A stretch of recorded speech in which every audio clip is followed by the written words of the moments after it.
नमस्कार, इन खबर में आपका स्वागत है।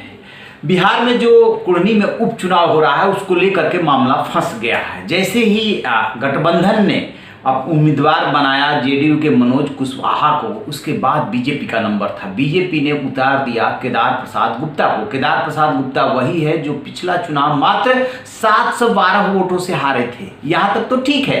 दरअसल बीजेपी और वीआईपी वाले मुकेश सहनी के बीच पर्दे के पीछे से बातचीत चल रही थी और खबरें ये आ रही थी सोर्सेज के हवाले से कि मुकेश सहनी चाह रहे थे कि उनके पार्टी के किसी कैंडिडेट को बीजेपी लड़ाए और बीजेपी चाह रही थी कि यदि उतरना है तो मुकेश सहनी उतरे। एक बात ये थी।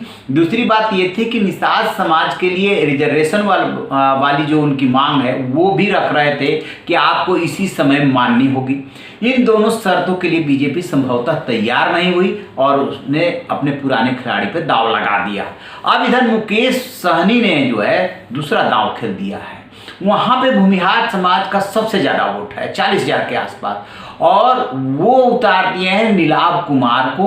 और नीलाभ कुमार के दादा जो है यहाँ पे 3-4 बार विधायक रह चुके हैं। यहीं पे आकर के बात फंस गई है क्योंकि भूमिहार और निषाद सन ऑफ मल्लाह ये कहे जाते हैं। तो भूमिहारों की आबादी यदि मतदाता यदि वहाँ पे 40,000 है, 25 से 30,000 मल्लाह हैं, तो ये अपना समीकरण जोड़ रहे हैं मुकेश सहनी।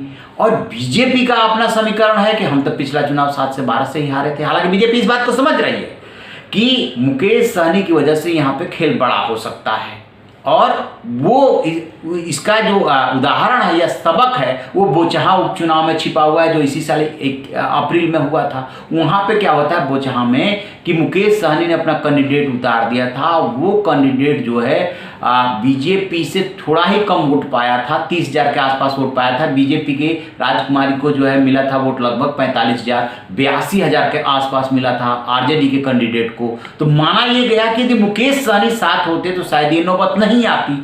वही बात यहाँ पे फंस गई और उसी हिसाब से बार्गेनिंग कर रहे थे मुकेश सहनी, लेकिन बीजेपी शायद उनके शर्तों को ज़्यादा बर्दाश्त नहीं कर पाई क्योंकि वो जो आरक्षण वाली बात थी या उनके न उतरने वाली बात थी, बीजेपी उन पर विश्वास नहीं कर पा रही थी। इसलिए अल्टीमेटली उसने अपना कैंडिडेट उतारा।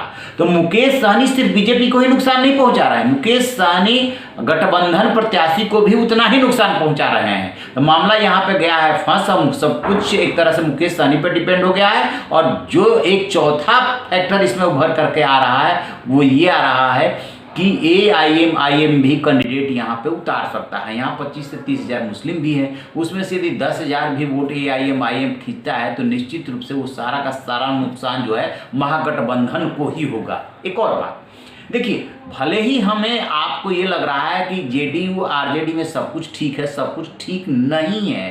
अंदर खाने की जो खींचतान है वो अभी भी है। गोपालगंज और मोकामा में नीतीश कुमार प्रचार करने नहीं गए थे। बहाना तो चोट का था लेकिन बात कुछ और थी। नीतीश कुमार को ये लग रहा है कि यदि इसी तरीके से आरजेडी जीतती रही तो एक दिन ऐसा भी हो सकता है कि लालू यादव को लगे कि इनकी तो जरूरत ही नहीं है, क्योंकि जो और 6 दल हैं जेडीयू के अलावा उनके साथ, उनके विधायकों को जोड़ दिया जाए तो 2-3 सीटों का जो गैप रह जाता है उनको माइनस नीतीश कुमार सरकार को बनाए रखने में और तेजस्वी को मुख्यमंत्री बनाने में। तो ये भी फैक्टर, ये कोई बोलेगा नहीं लेकिन राजनीति में 2 और 2 4 हमेशा नहीं होता है।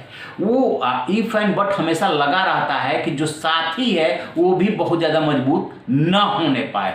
ये राजनीति वहाँ काम कर रही है। तो नीतीश कुमार की मांग को यहाँ पे मान तो लिया मनोज कुशवाहा के कैंडिडेट तो उतार दिया आरजेडी ने, लेकिन जैसे गोपालगंज के बारे में कहा जाता है कि नीतीश ने उतना साथ नहीं दिया, वैसे ही आरजेडी भी यहाँ पे खेल कर सकती है। खैर ये तो चुनाव है। चुनाव में क्या होता है कि बहुत सारे फैक्टर्स होते हैं और जो राजनीतिक पंडित होते हैं, इवन जो पत्रकार भी होते हैं, वो अपने हिसाब से एनालिसिस करते हैं। लेकिन जब चुनाव परिणाम आता है तो कई बार चौंकाने वाला आता है, फिर उसके हिसाब से एनालिसिस होने लगती है। लेकिन आज की जो मौजूदा स्थिति है, यदि नीलाभ पे वीआईपी दांव लगाती है तो निश्चित रूप से ये उसका बहुत बड़ा दांव होगा और ये दोनों के लिए मुश्किल पैदा करेगा। तो आप रहिए बेखबर, देखते रहिए इन खबर।